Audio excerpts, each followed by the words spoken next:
किन गर्नु छोड्दैन अनि मलाई जाडो भएन किन गर्नु सब भएपछि लगेर खाना नै खुवाउँछन् भने अहिले लगेर खाना खुवाउँछु मसँग एउटा मेरो मसँग मेरो एउटा साथी थियो होइन प्रत्येक खड्का भने त्यसले मलाई भनेको थियो के अरे हिँड्नु त कुनै के अरे सानो बच्चा छ भने त्यसलाई किडन्याप गरेर सेक्स गरेर नि मारिदिने भनेर अनि त्यो उता भाग्यो घर अनि घर भागेपछि म त्यही बसेँ नि त यो गर्ने बेलामा तिम्रो दुईजना थियो को प्रदीप खड्का के तिमीसँगै काम गर्छ कि होइन ऊ पढ्छ ऊ पढ्छ कहाँ बस्ने कता हो ऊ पनि सिमरामै हो सिङ्गामै बस्ने हो घरभन्दा कति टाढा बस्छ हो तिम्रो मेरो घरभन्दा 10 मिनटको बाटो 10 मिनटको बाटो छ त्यो दिनको बिहानदेखि घटना बताऊ त बाबु साँचो साँचो के भयो जसले हामी दुईजना त्यसलाई लिएर आयो होइन यता तिमीले भन्यो नि त्यो दिन बिहान म वीरगञ्ज आएँ के भयो पत्लाबाट वीरगञ्ज गएर वीरगञ्जबाट स्टाफ पुऱ्याएर अनि घर आयो नि अनि त्यसलाई पनि लिएर आयो म सिमराबाट उठाएँ त्यसलाई आफ्नो साथीलाई अनि यहाँ ल्याएर बस्यो अनि हामी दुईजना मन गऱ्यो सेक्स गर्न होइन अनि के अरे हामी आयो यता अनि त्यो बच्चाहरू खेलिरहेको रहेछ हामी खेल्न गएको होइन बच्चाहरू खेलिरहेको रहेछ अनि त्यहाँबाट चक्लेटको लालच दिएर कतिजना बच्चाहरू खेलिरहेको थियो 3 जना थियो 2 जना केटा थियो एउटा केटी थियो अनि केटी चाहिँ यही डर के अरे गढीमा रहेछ पहिलेबाट चिन्थ्यो त्यो नानुलाई चिन्दैन थियो जबदेखि त्यो गाडी चलाउन थाल्यो नि अनि कहिले काहीँ गाडीमा के अरे खेल्न आउँदो रहेछ त्यो खेल्न आएको समयमा म हुँदैन थिएँ त्यहाँ अनि के अरे अस्ति चाहिँ भेटाएको थियो अनि त्यसलाई नि गर्न मन लाग्थ्यो घरमा कोही पनि थिएन त्यसको नि कोही पनि थिएन मेरो नि कोही पनि थिएन लिएर आयो जति मन गर्यो चक्लेट किन्यो अनि त्यो त्यहाँबाट भन के भयो चक्लेट किनेपछि अनि त्यसलाई लिएर गयो होइन म एक्लै गएको अनि चक्लेट किनेर आएपछि के भयो त्यहाँ गयो बच्चाले खेलिरहेको थियो बच्चाहरू खेलिरहेको थियो त्यो प्रत्येक पनि त्यही थियो तिनीहरूले हेरिरहेको थियो म चक्लेट किनेर आएँ अनि चक्लेटको लालच दिएर लिएर गयो त्यसलाई अनि दुईटा भाइहरूले के गर्यो त्यो भाइहरूलाई चाहिँ थोरै थर्काउनु बित्तिकै रुँदै घर पुगेछ अनि के अरे चक्लेटको लालच दिएर गएपछि अनि हामी गयो त्यो घरमा त्यो घर कसको घर थियो खोइ त्यो कसको घर थाहा छैन अनि के अरे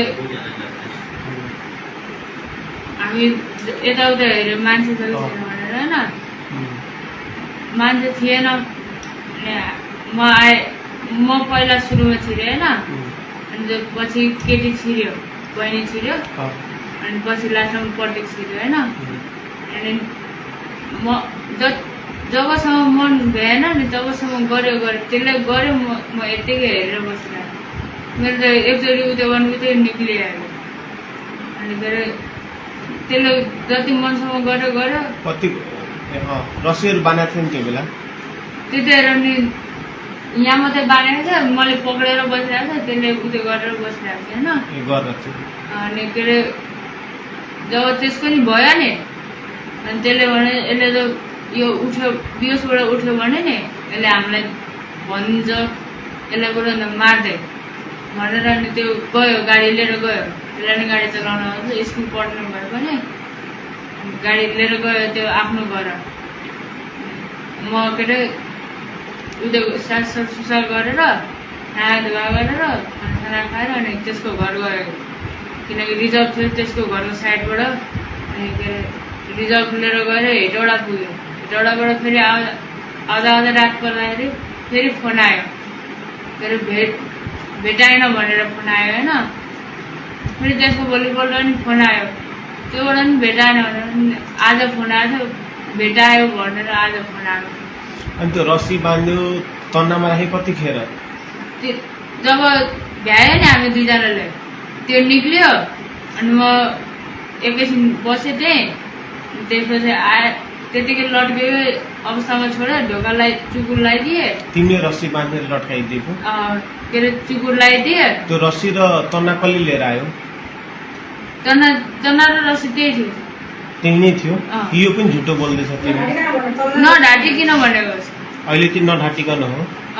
त्यही थियो जम्मै अनि म आएँ होइन नुहाएर खानासाना खाएँ अस्तिको कुरा भयो त खानासाना दिएको थियो माया गरेको थियो त्यो दिनमा त फर्स्ट दिन थियो गाडी लिएर एक्लैले कुदाएको फर्स्ट दिन थियो अनि ल्याएर आयो खानासाना खायो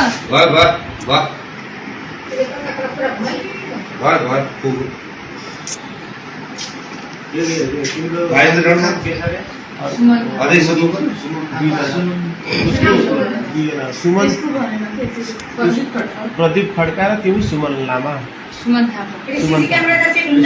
तिम्रो नाम चाहिँ के हो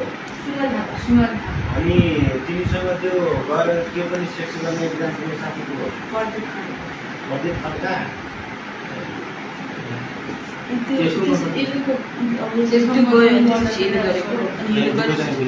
पहिला उसले गर्यो अनि उसले गर्दा उसले समातेको थियो पहिला तिमीले गर्यो अनि पहिला त्यसले गर्यो अनि पछि मैले गर्दाखेरि चाहिँ के भयो मेरो झरिहाल्यो क्या एकैछिन अनि तिमीले गर्दा उसले गर्दा तिमीले बच्चालाई समातेको थियो अनि तिमीले गर्दा उसले समातेको थियो उसले समातेन ऊ भाग्यो गाडी लिएर भने खुनायो गाडी त्यहीँ राखेको थिएँ त्यो जहाँ अहिले गाडी लागिरहेको छ नि त्यहीँ राखेको थिएँ अनि तिमीले कति बजे तिमीले गरेर 9 बजे ठ्याक्कै भ्याएर अनि घरमा गयो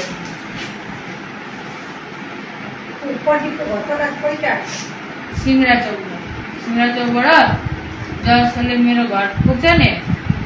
त्यो मेरो घर पुग्नुसम्म त्यसको घर आइपुग्यो सिङ्गडामै अहिले सिमरामै छ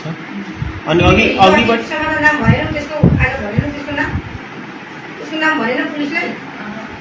डर लागेको थियो हल्का किन म त सिमरामा छु एक्लै छु छुटिहाल्छु जस्तो लाग्यो मलाई नै लाठौँमा कलाइ नै आइपुग्नु पऱ्यो नि त त्यसले हल्का डर लाग्यो भनेको त्यो पनि खलासी नै हो त्यो खलासी होइन पढिरहेको कसको छोरो त्यो त्यसको मम्मीको नाम चाहिँ थाहा छैन त्यसको मम्मी बाबा ब्रिटिसहरू हो मम्मी चाहिँ विदेश हुनुहुन्छ भनिरहेको प्रदीप खड्का नाम छ तिमीले जत्रो मैले त 16 दिनले अब घर